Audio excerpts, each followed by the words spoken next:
we've already touched upon it a little bit, but just move more of your body more often and don't be overwhelmed by adding more, because there are only 24 hours in a day and it's okay to be tired and want to rest. You don't have to add more to do more. There are little things that you can do. Listen to your body for sure, but there are little things you can do. And really it is as simple as, can you squat down to pick something up instead of bend over? Can you reach up to grab your plates instead of putting them? Like, there are little things. Check out your day.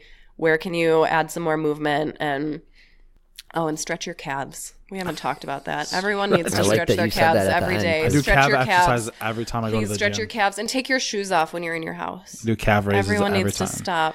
No, you need to stretch them. Well, that's what I mean. Like, I'll do like raises and like, stretch them out. Yeah, do the eccentric, let your heels drop below normal. Yeah. I was about to jump in there with bonus shotgun question because, I want to be like, what's 3 things people can do that they should think about? You just said one, calf stretch. Calf stretch every day. Make sure your arms go up over your head at least once a day. Okay, like cool. little, so tiny, right? Do that at your desk? You don't have to do that at your desk. Or every time you walk through a door, put your hands up and touch the top of the door frame. I just do that all the time in school. We see people tear their rotator cuff putting on a jacket. Like, our body, that stinks, right? Like, we shouldn't be in that place, but we are. So toss your hands up in the air a few times. Wave them around like you just don't care. Yeah. Stretch your calves and just try to get up more often. Just get up off your seat. And if this is my favorite one, I already said it though. It's not that exciting. If you can get on the ground, you should every single day. Get down on the ground and get back up, because if you don't do it, you're going to lose the ability to, and it's going to be really sad for you someday. Podcasting from somewhere with protein shakes and no yearly membership fee. This is the HeroFit Podcast, the show that talks about the ins and outs of fitness, nutrition, and anything else that might get you feeling like a hero. Ladies and gentlemen, please welcome your hosts, Nick Stutzman and Dan Weber. Hello, everybody. I am Nick Stutzman with my co-host Dan Weber, and we are joined today by Hayley Sullivan. She is the owner and instructor of Long Lean Pilates here in Buffalo, New York. Having a dance background, Hayley went to university at Buffalo for dance and business. Getting introduced to Pilates while in New York City, pursuing a dance career, she learned the craft and knew she wanted to bring it back to Buffalo. Now specializing in Pilates with an alignment and posture focus, Hayley has received over 500 plus hours of comprehensive Pilates training. And Long and Lean Pilates, now with their own studio here, offers private sessions and group reformer classes. Today, we're going to talk about her background, our private session we were fortunate to experience, her Pilates passion, and uncover some effective ways to restore people's bodies to their natural alignment and abilities. Hayley, welcome to the show. Thanks for having me, guys. I'm really excited. Thanks for joining us. Yes. So, Hayley, as we start off strong here, my first question is, why don't you give us some more background about how you got started into Pilates? Sure, yeah. So I feel like it's a pretty common story. Pilates usually gets introduced in the dance world at some point. I was lucky enough to take classes actually when I was in high school as part of a ballet training.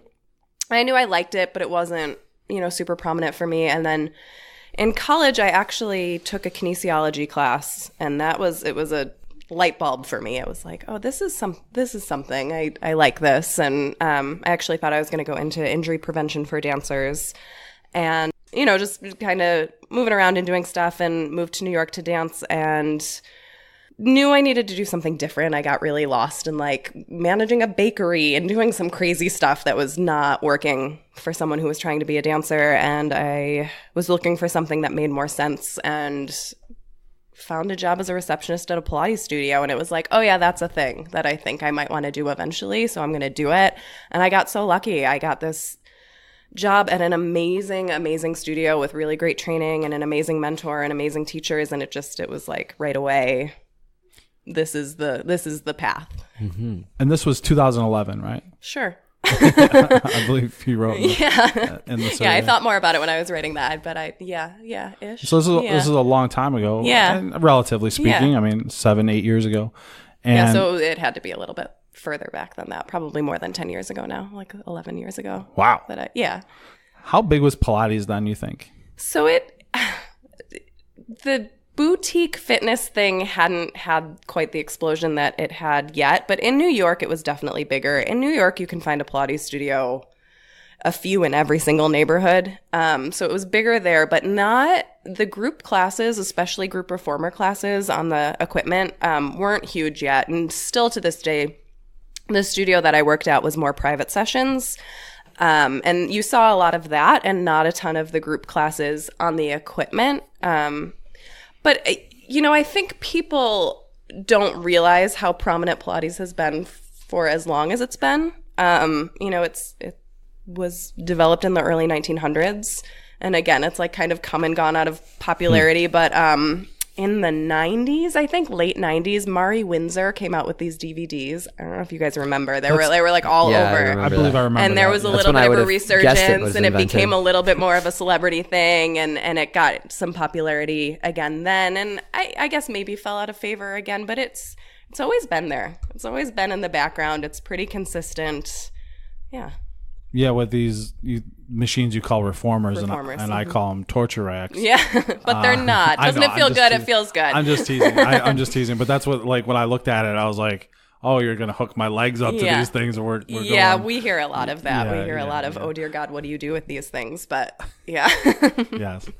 Yeah. So, but yeah, so you decided, and this is over maybe a decade ago, to immerse yourself into the Pilates training. Yeah. Hello, Buffalo. Hello. And kind of where'd you learned at that studio that you were fortunate enough to? Yeah. I was able to take some Pilates there, and like I said, I had done it in the past, and then I pretty quickly my boss / mentor there started doing a training. So I jumped in quite quickly to teacher training and becoming an instructor. And then I started doing some trainings there. I have a pretty fun story about one of my first ever clients was Carrie Washington. I got just like tossed in to an in-home session with her. And it was New York City. Super intimidating and scary, but that's how it was. You just jumped right in. And then so we started with just a mat training, which Pilates mat is pretty familiar to a lot of people, I think, and that's one that you can just like get at the gym, and there's Pilates mat classes everywhere. And then after that, a few months later, we started the comprehensive training, which is the reformers like you guys were on, but you also experienced. So there's a chair, there's a Cadillac / trapeze table, ladder barrel, which actually we don't have at our studio because it's too small, and then other barrels. So we got all of that in our training.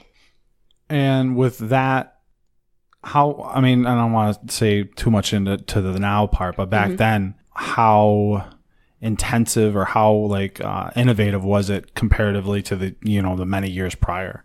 I don't know if I know what you mean. In the sense of because like you said that device, like the reformer device, I think you said was around like early 1900s, right? So how much of that has grown even at that time? So all of the equipment that we use was designed by Joseph Pilates. Oh, wow. That really hasn't developed, and stuff that has changed and developed is kind of a different thing. So I'm sure you guys have heard of Legree. They've kind of taken the reformer and changed it up, and that's different. But this is his stuff. And there are different brands now that manufacture the equipment, and there's slight changes, but he designed all of these. What about the exercises themselves? So that's a kind of interesting thing to talk about because it has evolved, but there are definitely two kind of split schools in Pilates. There are the people who are purely classical. You had no idea, right? This is blowing your mind. No idea, but could have guessed based on past history of other guest at this point. Yeah. There seems to be friction in every world here. Yeah, and I don't even want to say friction, although there was a lawsuit. But for me, there's no friction. Like if you come and you say, "Oh, I'm a purely classical teacher," that's cool. That's fine. I'd love to take class from you. You don't that's kick awesome. them out? So, no, we do not kick them out. No, I actually would really love to do, but that's kind of and I honestly haven't experienced this, but there is this kind of stigma that the classical teachers only do classical and you can't, and they're like stuffy or whatever, but that's not, I've never had that experience at all. But I did a contemporary training. Long and Lean is considered a contemporary studio. So there are plenty of exercises that we do that were not developed by Joseph Pilates, but there are people who this is what Joseph did. So this is what we do, period. Good old Joseph. But it's a little bit good old Joseph. Yeah. But it's a little bit hard because he wrote a book that included his mat work. And then there is like pictures and stuff of some of his work, but there's no other book. Like he never wrote anything else. He never did a manual of training. He never did anything else. So everything is just like a game of telephone from his proteges, basically. Kind of think of it as like the Bible from his testament, his Old Testament. Yeah. But it's an oral tradition. It's an oral tradition. Exactly. Right. So there's things that we are pretty sure based on coming down from his teachers. From the Ten Commandments. Right. Yes. The 10 Commandments of Pilates. Anthropologists have... Right. Yes. So but we're a contemporary studio, so we definitely do lots of stuff that wasn't necessarily in the original repertoire, but we try to stay true to it. And I'm actually kind of going on this little journey as a teacher right now of revisiting some of the classical stuff that I barely even learned. So there's a lot to unfold. Fair enough. Careful. Yeah. So you get converted. I'm maybe. Don't tell my clients. No, I'm just kidding. You were in New York City, and how many years did you have before you were like, I want to bring it to Buffalo? So not super long. I was only in New York for about 2 years, but I knew I knew that this stuff should exist in Buffalo. And when I lived in New York, it felt like anything I did was just going to be part of the noise.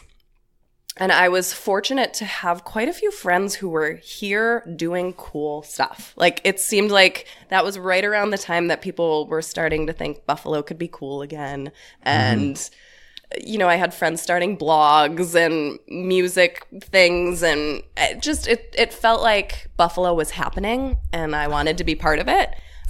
So that was definitely in the background, but I also wanted to bring, I was still dancing at the time. So I actually came here and started a dance company too. Oh. So the Pilates thing did come a little bit later, but I knew that if I was going to do something in Buffalo, I knew that I wanted it to be inspired by the awesome studios in Manhattan, and it didn't have to be any lesser because it was in Buffalo, that we could have an aesthetically pleasing studio and super great instructors and continuing education and, all of that we could elevate it. I can appreciate that. And through that entrepreneurial spirit, would you say you were the first Pilates studio here in Buffalo? No, not at all. Okay. There was there were a few when I first came here, but I knew I wanted mine in the Elmwood Village. That was the one, there's never been one right in the Elmwood Village, and that was a big deal for me. I love it down here. I lived down here in college. It felt like that was missing. It felt like, and especially being in New York where there's a Pilates studio on every block, and you might not even notice because they're all like on the second floor. But it was like, why isn't there? There should be more. I think, I'm sure I'll say this more, but everyone should be doing Pilates. It's great for everyone. So there's no reason that we can't have one in every single neighborhood. Definitely not the first, but first in the Elmwood Village. And how did you how about this? I'll pose it this way. How long did it take for you to be actually comfortable with kind of owning your own thing and Never. Yeah. You're never ready, are you? No.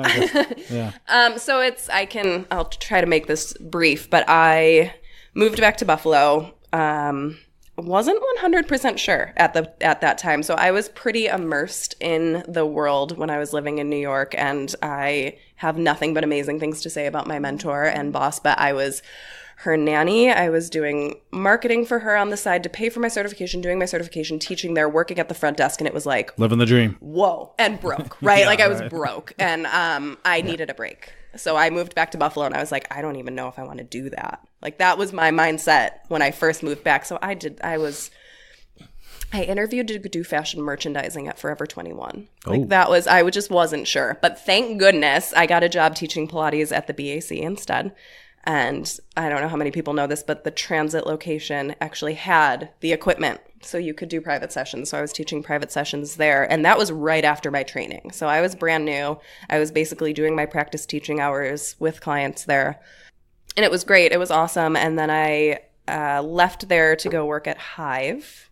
So maybe I taught you. Which is, I took a Pilates class a couple classes at Hive. Yeah, but then I had a moment where it was like, I need health insurance and a salary and stable hours, and I'm nervous. And so I got a job in marketing for about 11 months. And it was over a year, but it was very quick that I was like, nope, this is wrong. So I I knew I wanted to go back to Pilates. That was definite. That was always there. And you were finding your passion. Yeah. And it was, I think I'm just someone who likes to wear a lot of different hats all of the time. I didn't necessarily know that I was born to be an entrepreneur, but I don't do well with doing one thing. So the fact that I can own this studio and train teachers and train clients and pick out retail and like do social media marketing and do a little bit of everything really works for me. But yeah. So I knew that I needed to not be sitting in an office, and Pilates came back in my life. I was really fortunate to get a job and then at another Pilates studio. And then when I did that on the side right away, that's when I knew for sure I'm going to do this on my own someday. So I right away started a in-home business so that I could have my own clients when I decided to open my own space. Preparing. I was preparing. Yeah. That's cool. Yeah. And you've been here in this studio now for about 3 years? Almost 4. Yep. 4 years. Mm-hmm. Wow. Yeah. And do you have intentions of growing past this, or are you kind of happy with this? Yeah. No, yeah, we are at a definitely. You've mentioned small a couple times. Yeah, it was yeah. I mean, we have a pretty small space here. It was perfect for just starting out. So right after doing in-home, I took a chance and bought a reformer and put it in Cheyenne's waxing and makeup down near Allen. She was seeking someone to rent a room, so I had a reformer randomly in a room in her place, and then this became available, and it was just maybe, and I came in and these floors were new and it just looked right and it was small enough, and I had enough clients that I was like, I think I can do this. I didn't take a huge giant leap. It was something that I had set up for a little while and it felt okay, but now we're ready. Now we're ready for a bigger space. I mean, that's good that you know that, Yeah. All right. So let's kind of get into our private session we had with you, which was quite the journey. Okay. How did you obviously you didn't really know our body types or anything like that and coming in, but so how did you kind of base off what you were going to do with us prior? Mm-hmm. Well, I did. So we try to always have a little bit of a background about clients before we start. So I did ask Dan, I don't know if he told you this, if you guys had any injuries or anything. Right, yeah. Because that's just, just right off the bat. But then we always set up our sessions so that you work your whole body, so that you move your spine in all ranges of motion at some point. And that you balance flexibility and strengthening throughout the whole thing. So that's always kind of the model. But I wanted to give you guys a good taste of a bunch of different stuff. And, I knew you were people who like to exercise and work out. So I tried to develop a relatively advanced workout for people who were beginners, which I think you probably felt, right? And I felt it was very challenging. I was hoping, and you never know for sure, I was hoping that I would be able to surprise you a little bit with what might be hard for you, which I'm curious to know if you felt that at all. Well, let's I guess we'll break it down and I'll because I know my memory is a little bit sharper as far as what we started with. So I know we were on the mats, on the roller, right? The rollers, yep, on the rollers. So we were trying to balance on the roller on our backs and do different types of raises, or even what we were holding the blocks between our knees in the beginning. Yeah. You were you needed inner thighs. Yes, you wanted us to be engaging with our inner thighs, keeping our legs straight. Your legs were not neutral. No. It's just that's. I mean, we see that a lot. Yeah, I'm sure you do. You think men tend to sit with their tails tucked under and their legs spread open, so you get tight in your hips. Man spreading. You man spread. Right, and so you obviously you saw that right away, and I guess one of my first questions is do you have a lot of male clientele currently? Really? We do, yeah, we really do. So one of the things that's like a little bit different about my studio in terms of against other fitness places is we do a lot of private sessions. Like private sessions are actually how we started, and then group classes came after that. So I would say most of the men that we see are in our private sessions more than our group classes. Our group classes are predominantly women, but there are definitely men who do the classes too. Mm-hmm. Cool. Yeah. And so you had an idea, obviously, of what you wanted it to do, or what you would, maybe some cues that you would see from us. Mm-hmm. Yeah. On the back, I remember we were doing some one leg raises. Mm-hmm. That was trying to balance on the roller for me. That was a challenge. Yeah. How about you, Dan? Yeah. I mean, I remember being sufficiently challenged. Yeah. I mean, some of the balance stuff. I mean, I guess you said, was I surprised at what I struggled with and what I didn't? I don't think I was surprised. Like I know what my weaknesses are. I know what my strengths are. So from that standpoint, you know, I was like, oh, I kind of knew I was going to be bad at that. I kind of knew I was going to be good at that. Yeah. You know, we're doing the step up thing. I was like, I know I'm going to nail it with my right leg and my left leg. I'm going to look like a newborn deer. Yeah. Yeah. So that's exactly what I thought. No, I'm just kidding. That's true. But it was good for me. Like I felt like it was. Did the roll up surprise you? Do you guys remember trying to roll up? Oh yeah, yeah. Oh yeah, that was actually that did. Hard. Yeah, I thought I would be able to do it. Mm-hmm. I find that's so. We're all really good at maybe not we're all really good at it, but I feel like as soon as someone talks about core, they tell you to do a plank.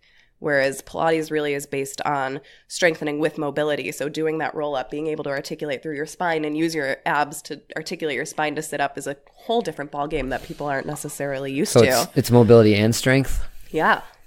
Yeah, absolutely. that was definitely a struggle. That I forgot about that part. That was a struggle. So why don't you kind of describe that a little bit for the audience? Sure. So a roll up, I'm sure, I mean, it's a mat exercise that people have seen, but it's you're laying flat down on your back and then you lift your whole torso up and roll it over your legs. So your legs stay on the ground and your chest folds over your legs, but you're not supposed to just toss your body up. You're supposed to peel your head off, then your neck, then your upper back, then your mid back, then your lower back, and then slowly control the movement back down. So you're trying to articulate through the vertebrae of your spine while pulling yourself up against gravity. And what would be some of the hindrances for like us, like in particular? Sure. What do you feel like would be our hindrances from actually being able to complete the full roll up? So weak abdominals and immobility in the spine, tight spinal extensors. We all get really tight through the mid back because we pop our ribs forward to make up for having rounded forward shoulders. So not moving in that area of your spine can be a hindrance, and having overactive hip flexors too can do it. Say that last part. So what do you mean by that? Because that, to me, that's your. I don't get it. Yeah, what does that mean? So having any tightness in your hips is just going to keep you from moving through your spine. Fair enough. Yeah, I feel like that's all of me. That's as far as like tightness in the back and tightness in the hip flexor. So I made a slightly unfair assumption that might be true for you guys, and that might be hard for you to do some of the mobility stuff. And I could have been proved completely wrong by you guys, but I wasn't. Wow. No, fair enough. Yeah. Well, plus is that because the average person would struggle with that because of the average lifestyle that we all live? Yeah, for sure. 100%. So none of us move nearly as much of our body, nearly as much as we should. 100%. And I do find that, Pilates, the mobility of the spine that you work on a lot in Pilates isn't super familiar to people, even if you're a major exerciser. I just don't think it's in a lot of other workouts in the way that it is here, moving through each vertebra of the spine and finding that articulation. Yeah. Yeah, no, that makes sense. Yeah. And yeah, I mean, this is my first time doing anything Pilates. So I've never been on a roller like that or in that. So that's one of those things, right? Like that's a very contemporary thing. Joseph Pilates did not invent the foam roller. That's a pretty. That wasn't in what his about book? The yoga mat? It wasn't that. No, the yoga mat. I still get mad at all of us for calling our pants yoga pants because we all are Pilates people. You know, like we walk into the studio to do Pilates in our yoga pants, and it's like maybe they're Pilates pants. You know, just a mat. Yeah, it's just a mat. They're just there's pants. And the mats, but there are specific Pilates mats, and they're thicker. I just don't like them because they're really slippery on hardwood floor. So there are Pilates mats, but we don't have them. Understandable. And go along with what Dan said, as far as, which is weird to me, is one side was not as capable as the other. Right. And to me, I was like, well, why is that a thing? I mean, I've never done this as a whole. Why is one side a little bit more of a struggle than the other? Do you have, I mean, is there a reason why that is? Or just sure there could be a bunch of reasons. Yeah. So again, you might not be developing your muscles symmetrically, so you might just be a little bit weaker on one side than the other. or have a tightness on one side than the other. Like if you're really tight in your left hip, it's going to pull your pelvis over to the left when you try to lift that foot up.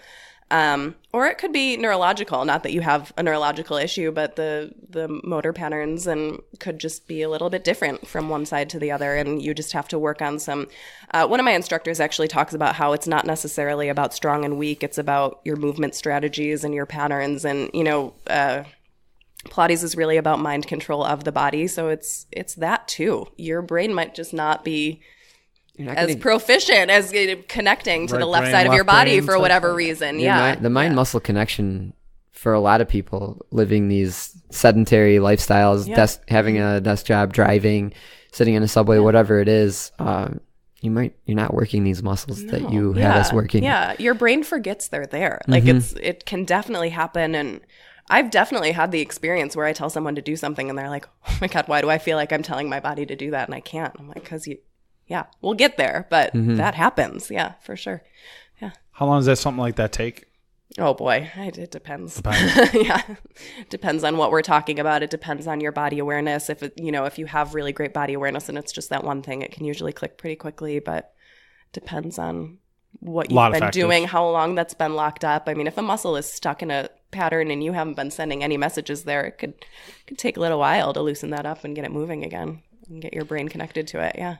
If someone wants to get into Pilates, is there a recommendation that you have in terms of number of classes per week, what they should be expecting that they should commit to actually see improvements? Yeah. And then is there a period in which you can start to dial back? Like for me, I have lots of different interests, but you can't do,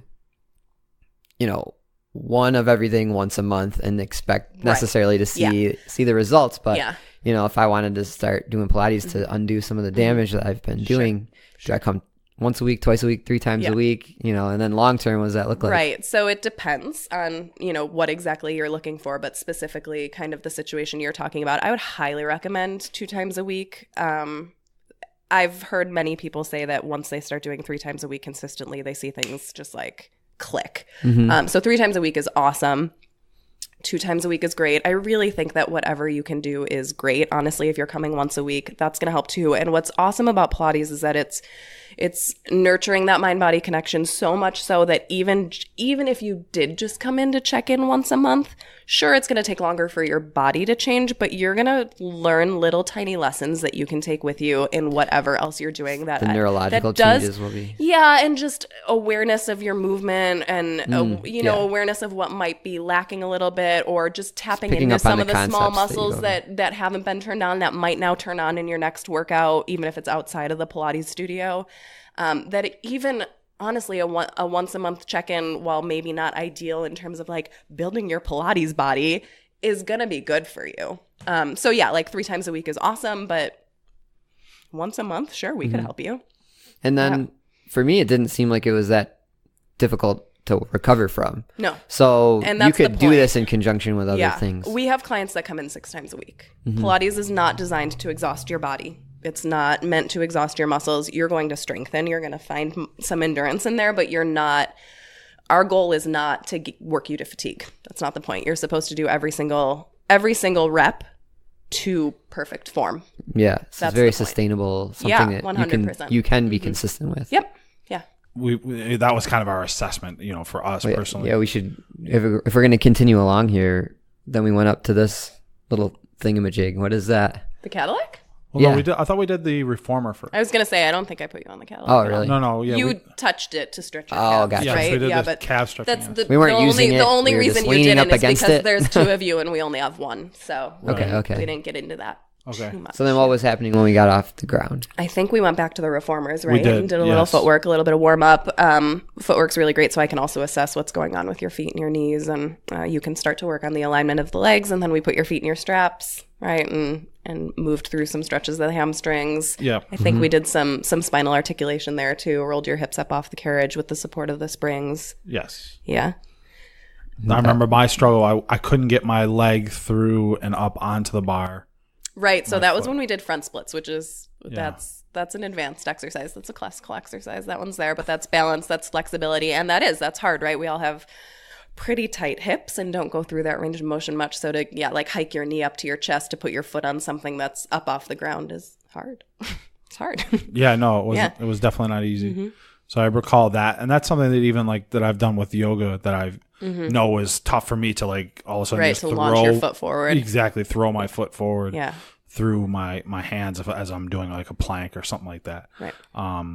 More just because of how I'm just built. But so that was one of the things I remember struggle. It wasn't so much as I struggled, I couldn't get my foot up there, but I was able to still complete the movement. So one of the amazing things about Pilates is how incredibly pliable it is. We can modify pretty much anything for anybody and make it work and still get you the same purpose results. And same outcome. Mm-hmm. And then get you up to the point where you can lift that knee up to your chest and put your foot on the bar. So kind of go back to the when we're on the floor. Mm-hmm. The goal of that was to do core? A little bit, yeah. So usually any warm-up for a Pilates class, we always start with a little bit of warming up. That's what that is. We'll do some core stabilization and some spinal articulation. Gotcha. Yeah. Mm-hmm. Now the reformer is for stretching. It's for all of it. It's for strengthening and stretching. Okay, so go on to. So like I said, prior to this, I never knew that contraption existed. Mm-hmm. So it's it's basically a carriage that glides, and you set springs up, and the spring tension can be super light or super heavy, and that can facilitate making an exercise easier or harder. And sometimes lighter is harder, and sometimes heavier is harder. And what's really cool about the springs is that you have no choice but to control it. I don't think we went through any of this, but we do a lot of arm stuff like right up on your knees, and if you do that thing where you push your weight and then toss it, you're going to fall on your face. So you have no choice with this. And that's why no matter what you're doing on there, you're working your core because you have to. You're on a moving piece of equipment the whole time, which is really awesome. But yeah, it's we talked about this a little before. There really aren't any static stretches in Pilates. It's kind of a common misconception that Pilates is all stretching. It's really you're moving your body the whole time. You're strengthening your body the whole time. Everything's supposed to be really a full body engagement the whole time. You just happen to move through range of motions that are also going to increase your mobility and your flexibility. And now I definitely recall being on the reformer, I got a lot more attention to like my hamstrings or you were trying to like, it was excruciating to a certain extent. Mm-hmm. I was like, I'm gonna make it. I'm gonna make it. We taught you the right way to hamstring stretch, right? There was something you were with pushing your tail down and your knee actually straight. Well, like you were just taking my leg and you were just like bending it, and not in the sense of like you were trying to break me, but I feel like I'm imaning those like gymnasts where you're pushing. I was not pushing his leg to his chest. Yeah, that was right, very, right. very functional. But you were hands on in the sense of like trying to adjust my. Just kind of, I don't know how I say, but alignment? Just kind of stretch the alignment. I was trying to get your knee extended and your pelvis neutral. Yeah. That stuff. Yeah. And so that's the one. I feel like that's where I struggle the most. Mm-hmm. And how bad would you say? I don't know if you remember or recall, but how bad do you think that like mine was like where it would take like a certain amount of time to like get rid of that? Yeah. So that's you guys are putting me on the spot with like numbers questions. Sure. I can't tell you exactly how long 100. And again, like, are you coming 3 times a week? Are you coming 5 times a week? Are you doing it at home? Are you like, what else are you doing? Are you still sitting in a chair? Are you, are you a woman wearing heels or a man wearing heels? Like there's so many factors, right? There are so many factors. Okay. But once you learn those things, so this is kind of the message, right? With like, even if you come in once a month, if I can teach you that every time you stretch your hamstring, you should have your pelvis neutral and your knee completely straight. And that is like number one. Like most people probably shouldn't be grabbing their leg to stretch their hamstring. They probably need a yoga strap or something so that their leg can be further away so that they can drop into neutral and stretch their knee. And most people don't. So if you come to me and I teach you that lesson and then you go and every other time you're stretching your hamstring and maybe you're doing it before bed every night or something, like you're going to see results pretty quickly. Fair enough. But if not, if you're only coming in once a week, it's going to take a little longer. Gotcha. Yeah. Yeah. And I'm, like I said, I know once again, everybody's different. Everybody's different, right? Yeah. And lifestyle is a huge part of it. Right. That's one of the big takeaways that is, I think is important for people to know is that like, yes, come do Pilates, but 1 hour in the studio can only do so much if the rest of your day you're sitting in a chair, right? Like we all, the whole sitting is the new smoking thing. Like we're just not moving enough. So there's only so much you can do in an hour. And in that perspective too, it's like you're correcting only so much at one time. So it's like you're if you're still doing the negative to, right. Where's the balance of out getting the right. positive? Yeah. And I mean, we don't proselytize to our clients that they need to completely change their lives. But there are definitely, we have to tell people, listen, if you're feeling this pain, if you're feeling this, like, let's look at how you're sitting at your desk. Can we have you sit on a towel so you're rolling your pelvis forward and not tucking your tail the whole time? And can we change some things for you in your day-to-day life? Like, what can we change? I've had people come in and everyone lives their life and that's totally fine and there's nothing wrong with it. But the people that come in and tell me all their struggles, and I'm like, okay, can you stop walking in the studio with heels? Can you maybe only wear your heels on Friday night and like stop doing everything in your heels? And they can't. And okay, well, I'm going to do everything I can for you. I will do my best, but right. We just shouldn't be wearing heels all day. For those fellow white collar workers, I would refer everybody to the Toby speech in The Office when they're going over the workplace safety. I'm a huge The Office fan. How did you know? Every 15 minutes, get up and it really walk adds around. up though. Take them or no, together. 15 minutes every hour, right? Yep. Yeah. And then the eye break, and then Yes. And that's what I love about my But seriously, yeah, no, for sure. It's really, I mean, I don't do that, silly. but I recommend that you all do it. Yeah, you do. You need to get up. You need to move, and yeah, sitting is the new smoking. Yeah, I didn't think about it like that because it's not perceived that way necessarily to people who aren't involved in fitness as much. Sure. That that you're just farting around. Yeah, I think it's just a hard thing to overcome. Like beta. even though.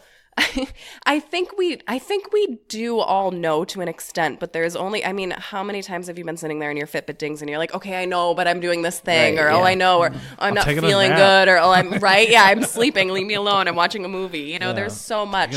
But even little things like we sit to eat, we sit to hang out with our friends, we sit to do everything, and we don't sit on the floor, and we don't. I see people. And if you're not sitting, you're considered like a weirdo. So right, yeah, I have those moments because I do that. See I'm people like, I sit all the stand up time. in a waiting room or something, and that people are like, is that person going to do something bad? Why are they standing? Yeah. It's like, well, I just want to move around a little bit, or getting on the floor, or stretching. Making a break for it. Yeah. So I think, and also, so I follow a biomechanist named Katie Bowman, who I'm kind of obsessed with, and she says we're not necessarily in bad shape. We're in the exact shape that our body, for the environment that we've put our bodies in, right? And I feel like that's kind of what it is. Like, we know that we need to move more, but our bodies are in this shape of, I mean, have you guys ever seen people like walk around looking like they're still kind of sitting in a chair?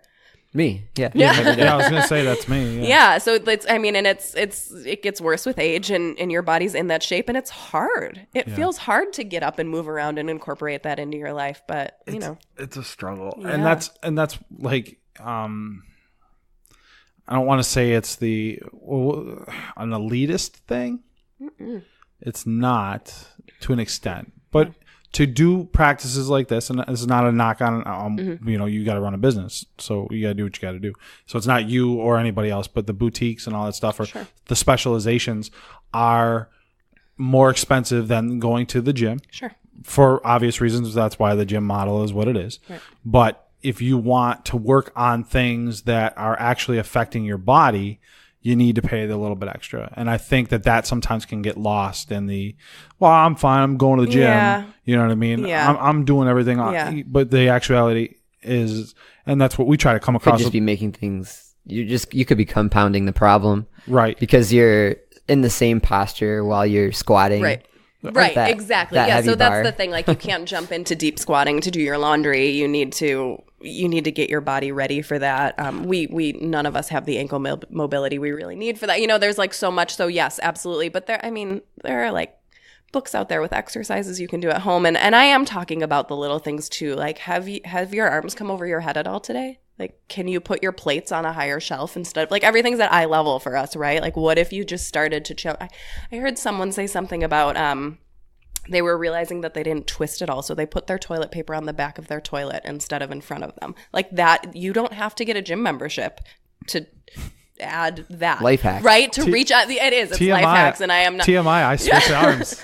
I switch arms with that. Right? I think about that in my head. I'm like, man, my right arm should be a little bit better. So I switch. I started to think about that. So I have toddlers at home, and I have a gate on my stairs, and I noticed that I was always swinging my right leg over. Yeah. And this conversation is getting dangerous. It's that, I know we're getting into some tough territory here, but yeah, it's, just swing your other leg. The little things like, okay, you're sitting with your right leg crossed over, and you notice that, switch legs, and then uncross your legs, and then I put my right leg in first before my left leg in a pants, or if I'm putting on socks. Oh, I've never thought about that, putting my pants on. I switch it up. I switch it up. That's good. Or even stand up and put your socks on. There you go. Well, that's what I'm you saying. Just got balance work. Standing, like you don't need to. I mean, yes, please come do Pilates. It's awesome, but we can all move more no matter what. Pro like tips. we can all do it. These are outside these are actionable of the Pilates. takeaways. Yes. Actual, but it's so important, and it's just I love Pilates and it's amazing, and I've I been want getting everyone away to come do from it that. we can help you get your body to the place where you can move more, and our goal really is to have people be able to do what they want to continue doing. If you want to keep skiing until the day you die when you're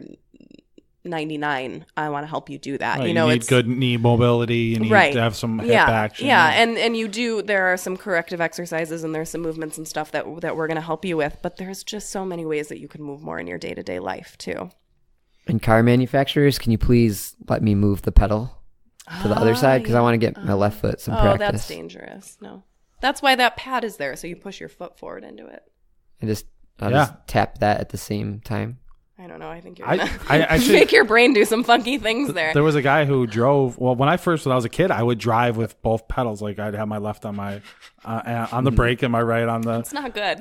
No, that's not what I was saying. I hear you. I understand what you're saying. Okay.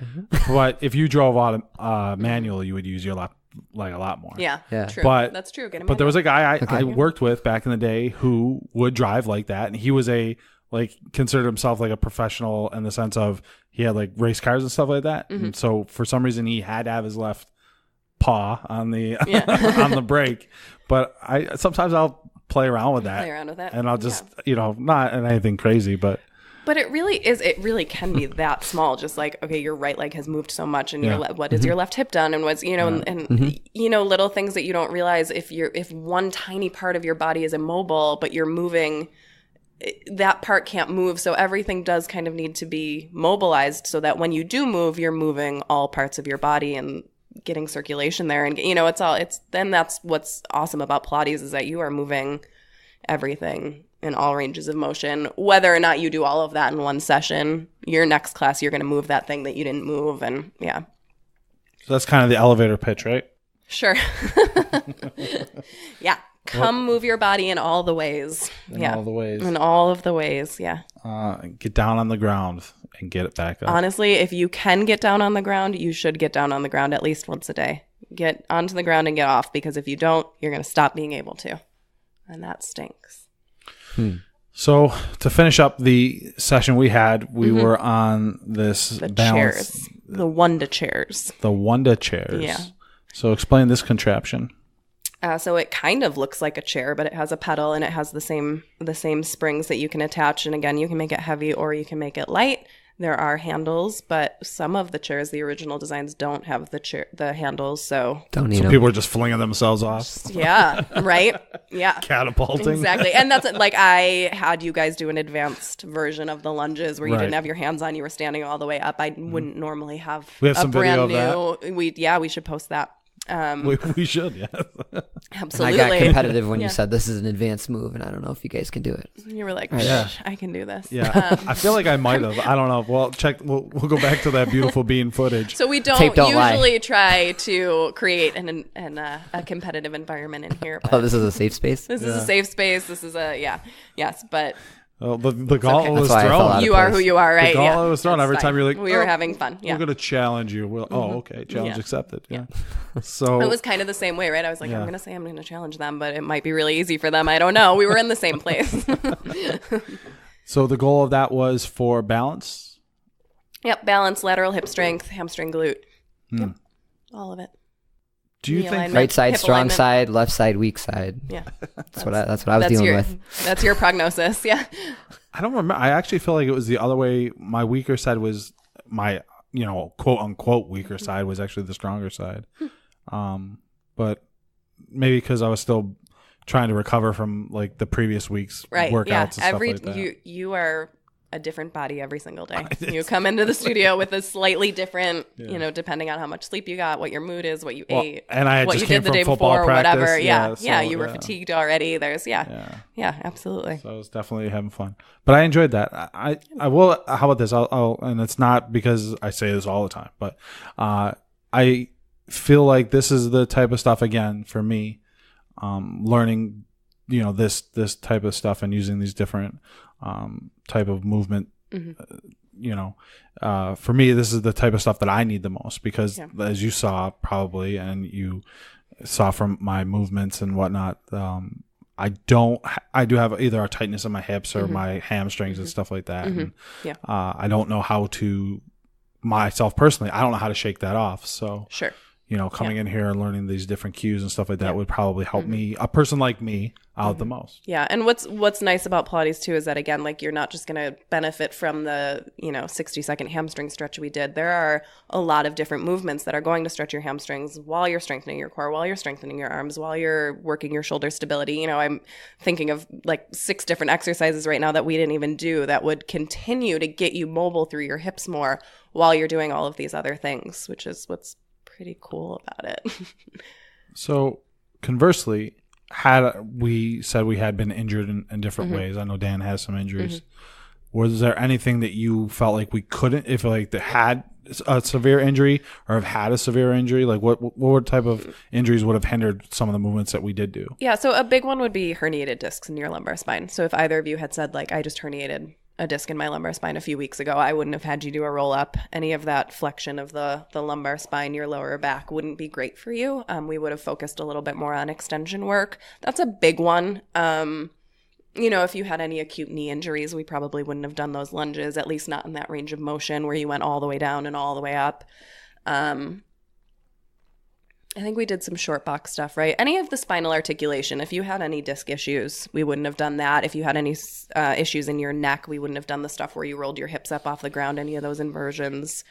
Gotcha. Yeah, and if you had any shoulder injuries, we might have changed some of the range of motions for your arms too.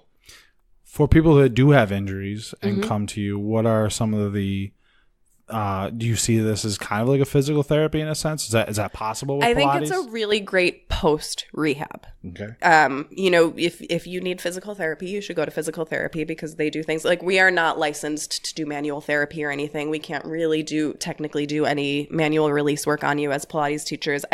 We do have a massage therapist on staff who technically is licensed to do that, but that's not, there's no like special service. She doesn't do that as an offering. So, I wouldn't say that if someone tells you should do PT, you should just skip it and come here. But it's really, we are all pretty well versed in quite a few different injuries and conditions and pathologies. And private sessions are amazing if you're in a post-rehab situation. But even in group classes, so we all share information.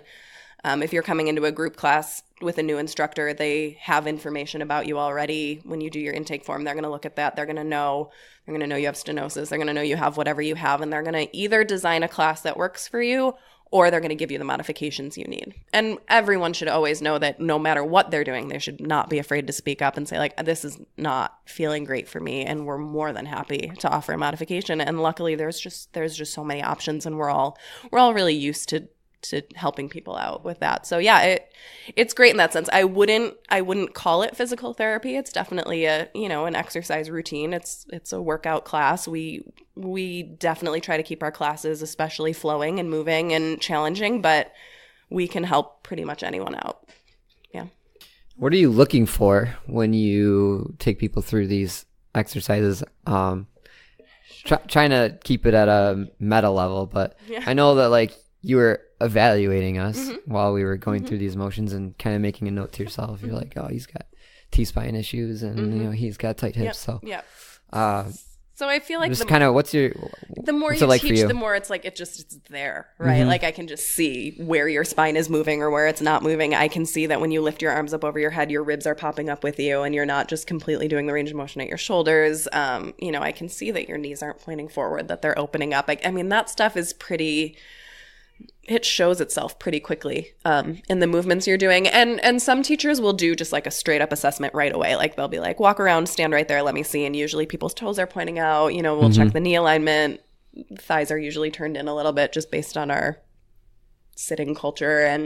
And then more comes up through movement. But we also like, we'll watch you come in, we'll watch you take your shoes off, we'll watch, you know, little stuff like that.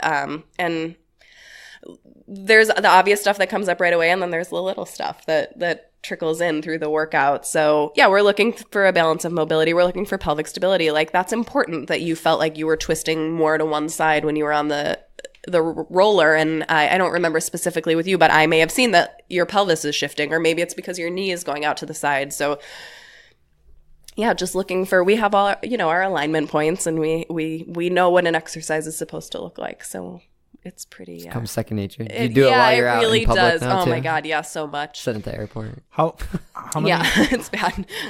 Yeah, how many? I mean, obviously you have an extensive amount of hours, but you know, if somebody wants to become a Pilates trainer, what do you recommend the route for that? So if you want to become a Pilates teacher, you should go through a formal training for sure. I can only speak for myself, but I wouldn't hire a teacher who wasn't formally trained.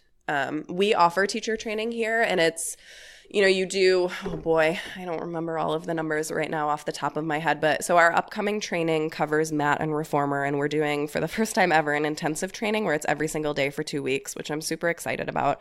Wow. It's going to be like 4 to 5 hours every day. Wow. Covering fundamentals, injuries, alignment, anatomy, all of that stuff, and then some fundamental mat exercises, the classical mat stuff, and then all of the reformer exercises. But then once they're done with all of that, they then have, I can't remember the numbers, but quite a few observation hours, practice hours where they're working out themselves, and then practice teaching hours before they can take a test to come out. And anybody who wants to be a Pilates teacher should do something like that, or else you're not going to quite get everything you need to be a productive Pilates teacher. Yeah. And there's quite a few different programs. I know another studio here has a different program come in. We have our own program. There are a lot of programs that are like kind of franchises or have, you know, their teacher trainers. Balance Body is one. Stop Pilates is one. Power Pilates. There's a lot out there that you can do. Yeah. Gotcha. And this is your first time teaching, or no? Yeah, this is our first time doing this is our first time doing an intensive training, but this is our fourth round of trainings. Yeah. Gotcha. Yeah. And how long does that last? Well, this one is just 2 weeks. Because it's every day, it's every day, yeah. And it's just mat and reformer, so that's not like my training covered every single piece of equipment. So these people will be certified to teach mat and reformer, but then they'll have to continue on with chair and Cadillac and barrels if they want to do that. If they want to move forward. If they want to do that, yeah. I think our previous ones were about 6 weeks, like every weekend. Yeah. Usually mat certifications, if you're just doing your mat, are 1 or 2 weekends. Gotcha. Intensive, yeah. Fun. Mm-hmm. I think so too. What is, trying to think of how I want to say this, but what do you think is like for you to kind of keep people coming back? Mm-hmm. You know, because obviously, you know, if you, like me, you got a lot to work with, but you know, for somebody who has already kind of kept going and has gotten to that point where they've kind of battled their issues, body issues, and all. I don't want to say body issues so much, but the you know what they were struggling with. You know, how do you keep them coming back? I'm so lucky. My job is so easy. Pilates feels so good. People just love it. Honestly, and sure, there are people who come and go 100%, just like everything else, but we get such great feedback from new clients and clients who feel those results, want to keep feeling that way, so they stay, they keep doing it. And maybe they'll jump into, like, maybe a client who does private sessions for a while who feels like they're starting to overcome some stuff will then jump into group classes. But, you know, honestly, especially because we're a contemporary studio, every class is so different and we challenge people in a new way every time that I think it would be hard for me to find one of my clients who's like, yeah, I'm good. I'm bored. You know, like, I got this. I've mastered this. It's, and because it's a workout that feels so good too, like honestly, I mean, we get lots of people say wonderful things that are great, but my favorite thing that people say is usually their first few classes, they walk out of the room and they're like, that was an hour? Holy cow. Like they have, I would definitely say that. It like flies by because it feels good. You're not doing 25 reps of an exercise that you hate and then doing one other thing and then doing that again. It's just, you're moving through ranges of motion that feel good and you're only doing a few reps and then you're doing something else and then it feels good. Yeah. Yeah, I won't lie. I was like, man, that was only an hour. Yeah, and like, I think I kept you guys a little bit longer than an hour. It was, give or take. Yeah. It was still like, and that's why I feel like I'm lucky because I've been given a method that just is good for people and feels good, and it's not that big of a struggle. And every once in a while, people hate it. There are some people who feel like they need to work really hard and you can't get that out of them. And it's not like Pilates isn't hard. It's hard, but there are some people who maybe don't want to move a little slower and that's a little hard for them to overcome. And it's not necessarily for everybody, but it is. Everybody could use it. Most people love it. Yeah. Yeah, I don't think they realize it. If you're struggling with that, then you probably need it the most. You need it the most, right? Yeah, I agree. But there's only so much I can say. The thing too, I think, is maybe, and I'm speculating, of course, but I feel like from some of the other people we've interviewed who own different types of studios, they've had to have their clientele come in different ways. Where I feel like you probably had that base from doing all your private sessions and stuff like that. A little. Yeah. I would say the majority of our clients now, though, are not from that realm. Different. I had a little collection of people that I felt like, okay, maybe I could try this with, and now we've grown. We've grown quite a bit. How do you think you grew that? Word of mouth? So some of it was just literally the street. Like that's amazing about being on the corner of Elmwood and West Utica. People would walk by and be like, oh my God, that's cool. Finally. Yeah, right? People would go to lunch across the street and walk over and be like, oh my God, a Pilates studio. And, so the Pilates name helped. Sure. I think, yeah, for sure. I think most people have a small idea of what Pilates is. Right. Social media, a little bit. And then really, especially now, it's word of mouth. It's mostly word of mouth, yeah. How do you feel about ClassPass? How do I feel about ClassPass? I actually have had decent experiences with ClassPass. I feel we use ClassPass.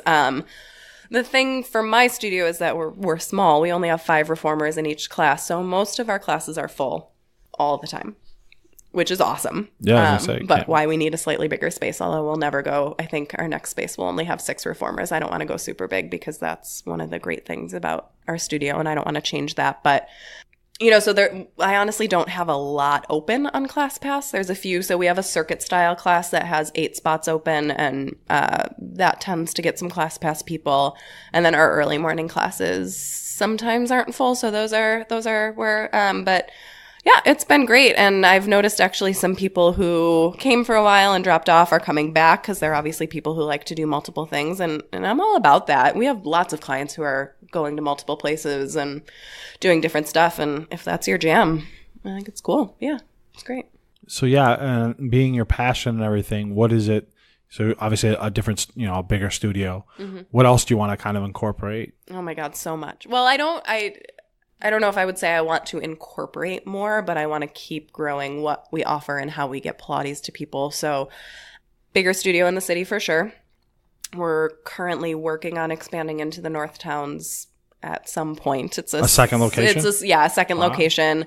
Relatively slow process because I'm really picky and I'm not going to move somewhere until it's the right thing. So not in a rush with it. But and then I also really would love to grow my online offerings, even small. Like the first step would be to do a catalog of the little basic fundamental exercises so that when you come in for your sessions, we can say, here are your 3 homework exercises and here are video links for them. Like something on YouTube. Yeah. I would like to build something within our own website, but yes, like YouTube videos, and then going into offering online classes and a subscription service. But I can't make any promises about when that's going to happen because I have.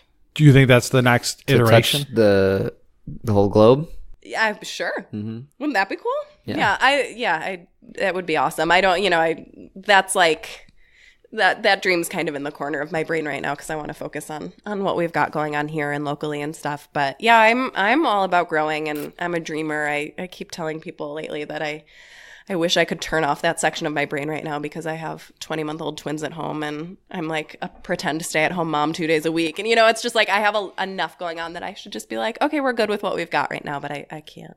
I don't do that. Yeah, I you can't just sit back and think that things are going to stay copacetic either. Yeah. As a business owner. Yeah, no, absolutely not. And, but yeah, that's cool. Yeah. I think, and do you think that that's kind of the next iteration is more online?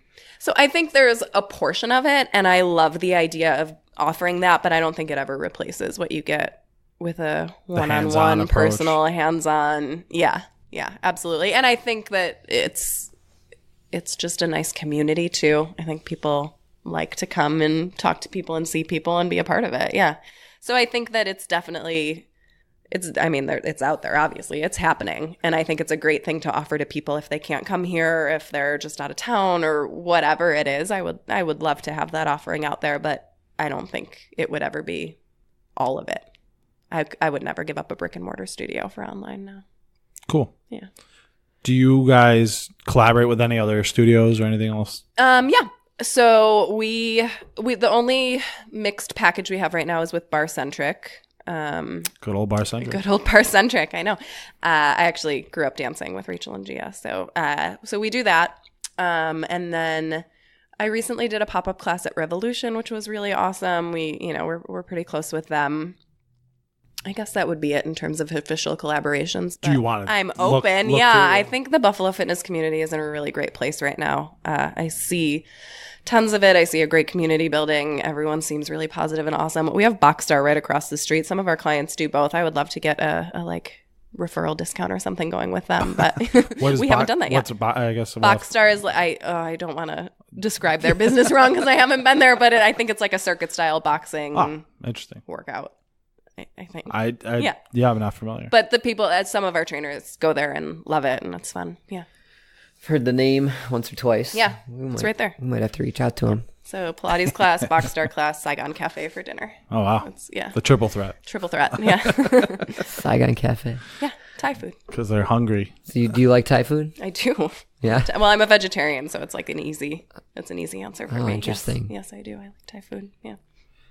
So I'm curious about that. Okay. Why vegetarian and kind of how important is nutrition, do you think, to all of this? Sure. I think someone's fitness journey? Nutrition is extremely important for a lot of reasons, right? Yeah, but I just never really liked eating meat. I'm maybe a weird vegetarian. I don't know. I don't have like super strong convictions about it. I just don't want it. I've just never really been into it. Even when I was... I've heard that a lot. Yeah. I mean, always from women, it seems like. Yeah. Yeah. The people who are like, I'm a vegetarian, but I want a burger so bad. I can't relate. I actually just tried one of those Impossible burgers, and it was like a little too close to meat for me. You know what I mean? Like I just don't like it that much. And then part of it too was the crappy meat industry. Like I made the decision to become a vegetarian in college because it was like, well, I don't want to eat this crap.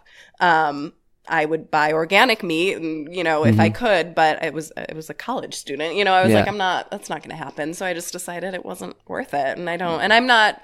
If my husband has a salad with bacon on it, I'll try. It's not a super strict thing for me, but yeah, I just don't want it. Yeah.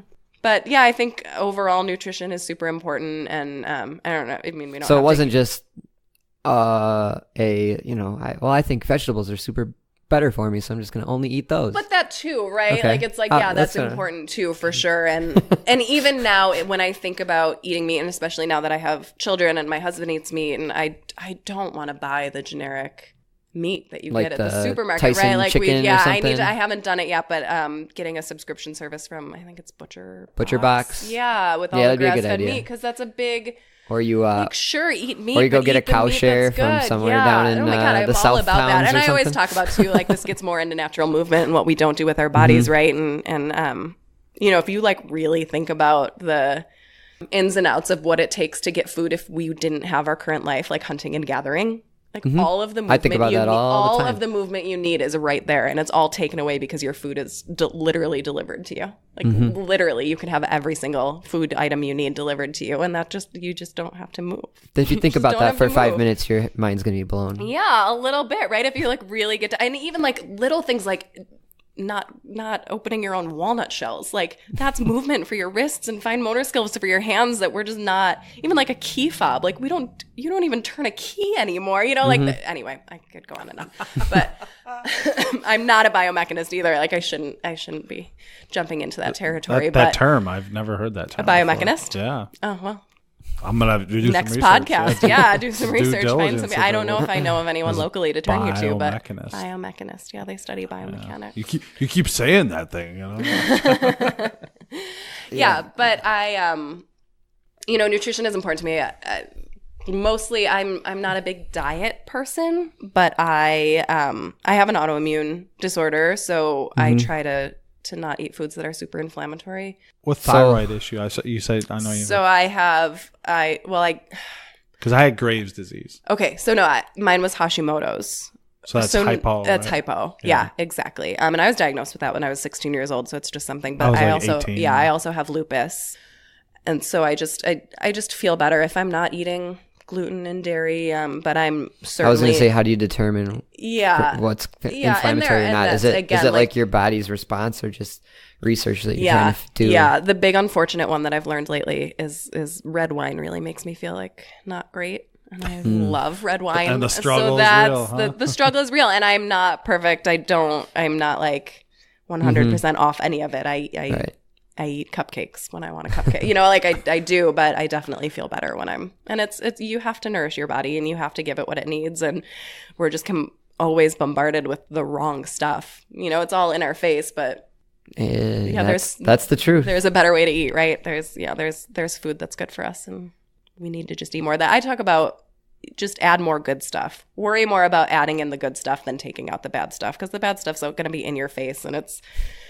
hard to say no to cake when you're at a birthday party, right? So don't say no to the cake, but like also, make sure your salad has a lot of different colored vegetables in it. Like there's plenty of stuff that you can add, and the more good stuff you add, the less room there is for the bad stuff. That's kind of my take on nutrition.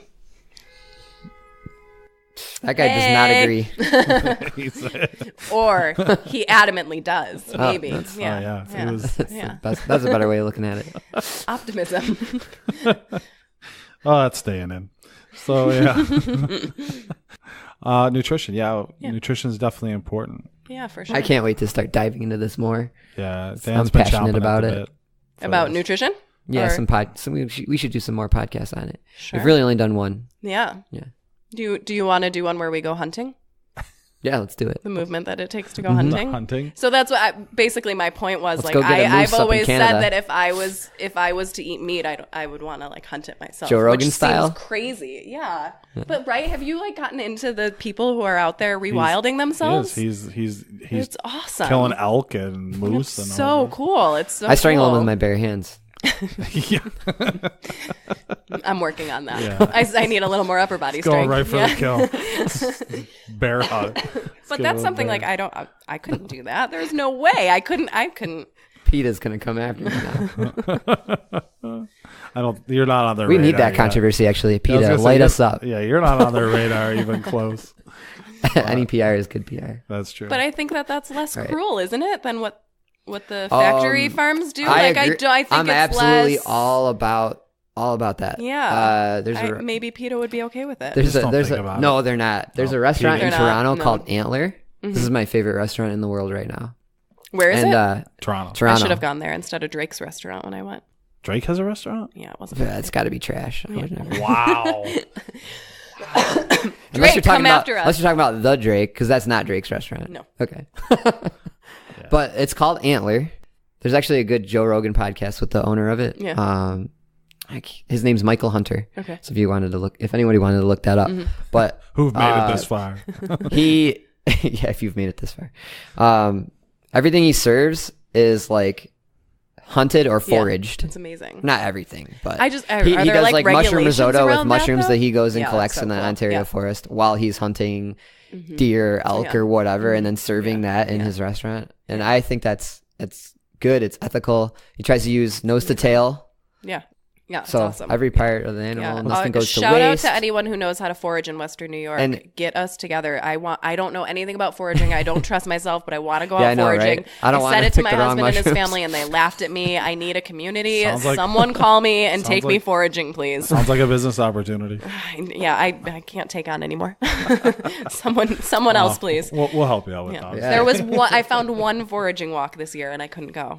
But if you're about sustainability and saving the environment and saving the animals and all that, but also like saving humans and being nice to them, he's got a great message. He talks about you know how you even select the right animal to hunt and preserving the ecosystem and all that, and it all ties together. Yeah, we can't let. But what's crazy to me is that PETA like violently protests his restaurant and only his restaurant. Yeah, that's and it's like it's not, I mean, we are the guy across the street is serving like animals, Tyson like, chicken, and you don't care as much. Like that's weird. And that's like we can't deny the fact that our nature is like your nature is to eat meat. And I always say like I think I'm just an omnivore who doesn't really like I'm an herbivore. Okay, I'm just an herbivore, and that's fine. But you're a carnivore, and that's fine. It's okay. It's just the way we're doing it now is so we bad. are biologically built to eat. Yeah, you can't deny that. You can't, and that's both in all forms of. Yeah, and if you can deny it, great. But we can't pretend that we can change every human to be a vegetable eater. And not only that, and I would argue personally that that's not necessarily even a good thing. I think it's actually it could be counterproductive. I think the people that say we need to save the planet by like switching to a vegan diet are misinformed. Right. Well, I think it's because of how our industry is now. Well, like how the meat industry is. It's not. It's sure. It's more. It's actually instead of looking at what could be, it's like looking at what is, and then just thinking that the opposite must be better. Rather than being like, well, maybe we need to rethink the entire system. Like maybe we need more of a local food supply thinking, because shipping a banana from Ecuador, destroying the coast of Ecuador to ship a banana up to Buffalo, New York, actually isn't that great for everybody. Yeah, 100%. And that's what's killing. It's they were talking about in Our Planet and in David Attenborough's special on Netflix. That the overfishing, like the fishing, that's a big overdoing it with the tuna or the sardines. We're overdoing all of it. We're just the oceans are destroyed, right? And so it's not only is it ruining that particular species, which is then ruining the next in line because who's hunting that? The walrus or the seal or whatever. Right. And then the plant life is getting destroyed because they're not getting, and it's so, it's that delicate balance. And they're talking about, one of them was where there was the black fin shark or whatever was becoming more populated because they stopped overfishing in this one area. And they were, and then all of a sudden, well, I don't know, it might have been a sardine or something like that. We finally came back. Yeah. And it's like but they didn't need to overfish. They didn't. Yeah. Tuna's worth like millions of dollars over in China and all that stuff. It's crazy. This specific type of tuna. Yeah. But it's killing the Alaskan, ecosystem. There's a story of that somewhere in the States, I think, where they just reintroduced an animal that they had like completely driven out of an area, and it just completely changed the ecosystem. There's like wolves. I don't remember There's the like specifics, wolves and, but mountain lions, whatever. Yeah. It's we can't just like, yes, we have to, there has to be a medium part of it. Sure.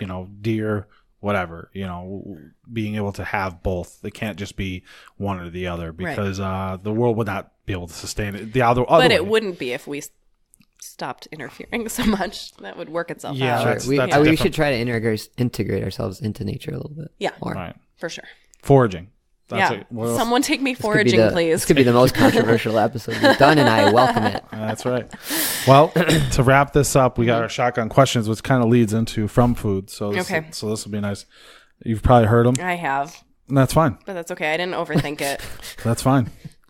As she pulls out her notebook. As I pull out my notebook. No. Check. Right. Shotgun question number 1. Favorite cheat meal? Nachos. Mm-hmm. But I don't really believe in cheat meals, but nachos or eggplant parm. Yeah. Okay. Yeah. Nachos. I like the also nachos are gluten free, so I consider that a health food in my diet. We'll forget about the deep fried tortilla. Yeah, no big deal. It's fine. They're gluten free. Wow. I like the Mexican and Italian though. Yeah. I like the Parmesan. Mm-hmm. Yeah. Good eggplant parm. Yeah. Favorite exercise movement? our favorite Pilates. So this is one that I didn't overthink, and I actually thought about it on the car right here. I was like, oh shoot, I don't know if I have my answer. I don't know. I love a good roll up, the exercise that you guys couldn't quite do. I love that, but there's shots. All right, get me on the floor right now. Anything that we're gonna try. We're gonna try it again before we leave. No, anything that moves the whole body at the same time. So we have quite a few of those exercises. We do like a whole rowing series on the reformer and Pilates that I just love. You get your arms over your head, you roll through your spine, you sit up tall, you feel it all. Yeah, it's my fave. The roll up. I like fruit roll-ups. Yeah, Yeah, it's the same thing. If you actually think about the way you unroll a roll up, and it's kind of the same. It's yeah. Fruit roll. Good one, Dan. That was a good one. You got me. Well there. played. Yeah, you got me. You stumped me. All right. And then the shapes. Yeah. The tattoos. Ones where tattoo ones, or you can cut out that. Put it on your tongue or whatever it was. Okay, Dan. All right. You got one. If you could change one thing about your fitness career, what would it be? I would do more Pilates. I don't do enough. 500 plus hours of training is not enough? But that was training. I don't do enough. Yeah. You mean of yourself personally? Yeah. I come to the studio to work out and the phone rings, or I see the thing that needs to be done. Who trains the trainer? Yeah. So I would love, honestly, I have a pretty big team and they're all amazing, and I would love to come in and work with my own instructors, but I just don't have time right now. I know it's such a silly thing to say, but it's true. And they don't have time. We're busy. No. Haven't you read like the motivational internet? There's no such thing as having not enough time. So I hate that because I'm the mother of twin toddlers. So like Twins. 24 hours in a day is just a mental and social construct. Right? So I'm gonna drop the illness bomb too. When you have a chronic illness, like and you deal with. I'm dropping also all of it. I'm dropping construct. The twin card. I'm really feeling friggin' it right tired. Sure you're gonna tell me that I could do it at midnight, but I really need to go to sleep. Like, I'm sorry. Haven't you heard that only 4 hours of sleep is fine? It's sufficient. No. Plus, you're drinking tea because you're not feeling well. Yeah, today. I'm sick. My kids go to daycare. They. Bring it back. If you believe you slept for 8 hours, then you did. Oh, that's nice. That's a nice idea. That's a nice little fairy tale. I wish. I went through a phase where I thought that if I kept practicing only getting 6 hours of sleep, that my body would you'd get better at it. I felt terrible. You get worse at it, right? No, yeah, it was awful. That doesn't work. Get your sleep. It's important. Fair enough. Yeah. What is next for Long and Lean Pilates? I mean, we kind of touched upon it. But, something specific. So the next thing is expanding our city location to just not in a huge way, but to just accommodate a little bit more, to be able to, like, one of our issues is that we can't really do duet sessions while there's a group class going on, and we get those requests, and that's frustrating to not be able to offer that, right? So you guys had to come in late at night. What do you mean? Yeah, duets. So two of you. You guys did a duet, right? The two of you came in and worked together, so you did a duet. Yeah. Right. Okay. Yeah. So just to be able to expand our offerings a little bit. Couples training. Couples training. Coming from my mother's a marriage counselor, so I don't want to blur those lines too much. But then we're hoping to offer massage services as well. Ooh. Have you thought about like teaming up with her? Teaming up with my mom and adding a physical component to her marriage counseling session. To restore the love. Listen, honestly, we were talking about the mind-body connection. I'm sure that if you honestly took some of those couples and that's actually a really good idea. Doing like a partnering class. Yeah. You'd get some really good PR. I mean, I am not going to stand here and raise my hand and say I can fix your relationship, but honestly, like, supporting someone in a way that you're not used to supporting them could help. If we get those, sure, maybe it's a good idea. Get you on the foam rollers and just maybe we'll do a partner movement workshop with my mom. There you go. At some point. That's a good idea. Synchronized. I like that. Hopefully a Northtown's location soon. Yeah. Do you have an area that you're looking at? Williamsville, Amherst. Yeah. Okay. Yeah. No love for Kimball. I'm sorry. No, it's okay. Maybe someday. It's okay. Any pro tips that you want to impart upon our audience? Yeah, I mean, I think we've already touched upon it a little bit, but just move more of your body more often and don't be overwhelmed by adding more, because there are only 24 hours in a day, and it's okay to be tired and want to rest. You don't have to add more to do more. There are little things that you can do. Listen to your body for sure, but there are little things you can do. And really, it is as simple as, can you squat down to pick something up instead of bend over? Can you reach up to grab your plates instead of putting them? Like, there are little things. Check out your day. Where can you add some more movement? And stretch your calves. We haven't talked about that. Everyone needs to stretch their calves every day. I do stretch calf your exercise every time I go to the gym. Stretch your calves and take your shoes off when you're in your house. Do calf raises Everyone every needs time. to stop. No, you need to stretch them. Well, that's what I mean. Like, I'll do like raises and like, stretch them out. Yeah, do the eccentric. Let your heels drop below normal. Yeah. I was about to jump in there with bonus shotgun question, because I want to be like, what's 3 things people can do that they should think about? You just said one, calf stretch. Calf stretch every day. Make sure your arms go up over your head at least once a day. Okay, like cool. little, so tiny, right? Do that at your desk? You don't have to do that at your desk, or every time you walk through a door, put your hands up and touch the top of the door frame. I used to do that all the time in school. We see people tear their rotator cuff putting on a jacket. Like, our body, that stinks, right? Like, we shouldn't be in that place, but we are. So toss your hands up in the air a few times. Wave them around like you just don't care. Yeah. Stretch your calves. And just try to get up more often. Just get up off your seat. Right. And if this is my favorite one, I already said it though. It's not that exciting. If you can get on the ground, you should every single day. Get down on the ground and get back up, because if you don't do it, you're gonna lose the ability to, and it's gonna be really sad for you someday. I sleep on the ground, so it's good. Nice. Yeah, my mattress is right there. That's awesome. I think you're saying that as a joke, but that's one of the. No, I'm dead serious. I have a Casper mattress I had on the floor, and I love it. But is it like you put it there on purpose? Like you've decided that you don't. Yeah, it's a good thing to do. Then that's the thing too. Like, so this is a whole big conversation, right? But like getting rid of your furniture, like getting some poofs in your living room. I've never heard of it. What's a poof? Like, it's like a little ottoman, right? A little ottoman, a little like leather or embroidery ottoman instead of a chair. You'll just have to sit a little bit lower, and then you'll have to use your glutes and your hamstrings a little bit more to get up, and you're exercising. I want one of those. What are they? It's like a. It's not a beanbag chair, but it's like an ergonomic type of beanbag. Yeah. So like I think that's the same idea of what I'm talking about. Sure. Poof. And you can squat all day if you just like, instead of getting up with your hands from your chair, just sit forward at the front edge of your chair, put your feet on the ground, and stand up without your hands. Like, you can exercise all day. Right? I used to do this kind of stuff, and then I got away from it. I became soft, so I got to get back into it. But it's just so easy. It's so easy to fall back into habits, and our bodies are made to pick the easiest way to do things. So we just have to get them strong enough that the easiest way to do things is still good for us. It's good, right? Yeah. Yes, agreed. Yeah, and come do Pilates. Come do Pilates. Yeah. All right, where can everyone find Long and Lean Pilates? Sure. So online, longandleanpilates.com. And if you're interested in group classes, you can schedule group classes right through the website. You can find all our contact information there too. Email address, phone number. We're on the corner of Elmwood and West Utica. Stop by, come see us. Sure. We're on Instagram. We're on Facebook. We're on Twitter a little. Yeah. Get some grippy socks. Get some grippies. We love grippy socks too. Shout out to Rachel. Yeah, we do. And we have them right here at the studio for you if you need them. Respect. Yeah, all kinds. Yes, respect. we do. I came prepared. I wore the bar centric ones. Props to you. Yes.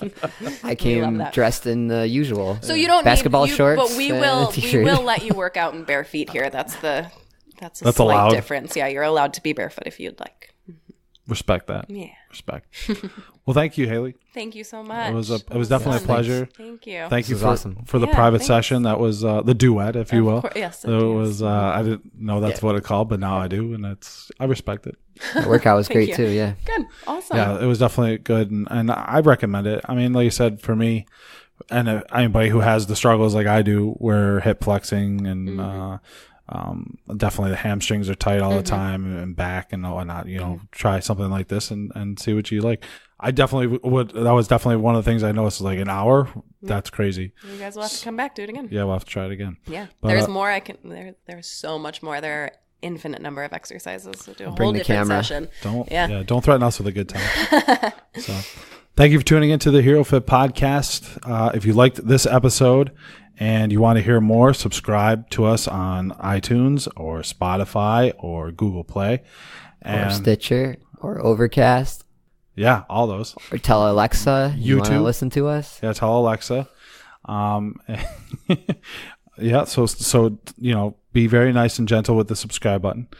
And if you also have liked this podcast, well, how would you recommend people tap the subscribe button? Oh boy, I am not a biomechanist. No, just do it and then do something else.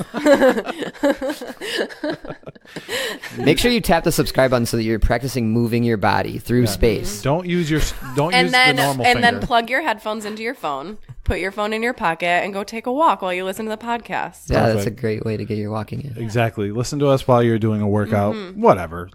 Just move. Just while you're moving around. Move. Yeah. But yes, follow us everywhere. On YouTube, you can subscribe. We'll maybe if we can get some videos up there of what we did, if it's possible. And if you also really like this episode, listen to other ones, but share it with a friend. Because that's what we appreciate is that everyone sharing culture. And sharing is caring. Sharing is caring. So it's free, so I mean, why wouldn't they listen to it? Exactly. Yeah, and you learn something new, and everyone, I've been listening. There's something in every single episode. There's our first testimonial. Yeah, there you go. It's been great. Definitely. You just became our best guest. So. We did that on purpose. That's right. I'm sure she's sharing it with friends too. That's right. Yeah. Are you? Awesome. Thank you. So share it with a friend. And look out for the next episode coming up soon. So till then, keep it classy. And when does it come out? Every Tuesday, Dan. Oh, great. Every Tuesday. Thanks, Dan. All right. This has been the HeroFit Podcast. At 4 a.m, so all you early birds. It's ready for you. Morning walk with the sunrise. Yep. Don't even turn your lights on at home. Boom. You can tell you used to be in marketing. This is going to be the best ending ever. Trevor, keep us out. Keep it classy. This has been another episode of the HeroFit Podcast, making humans great again, one podcast at a time.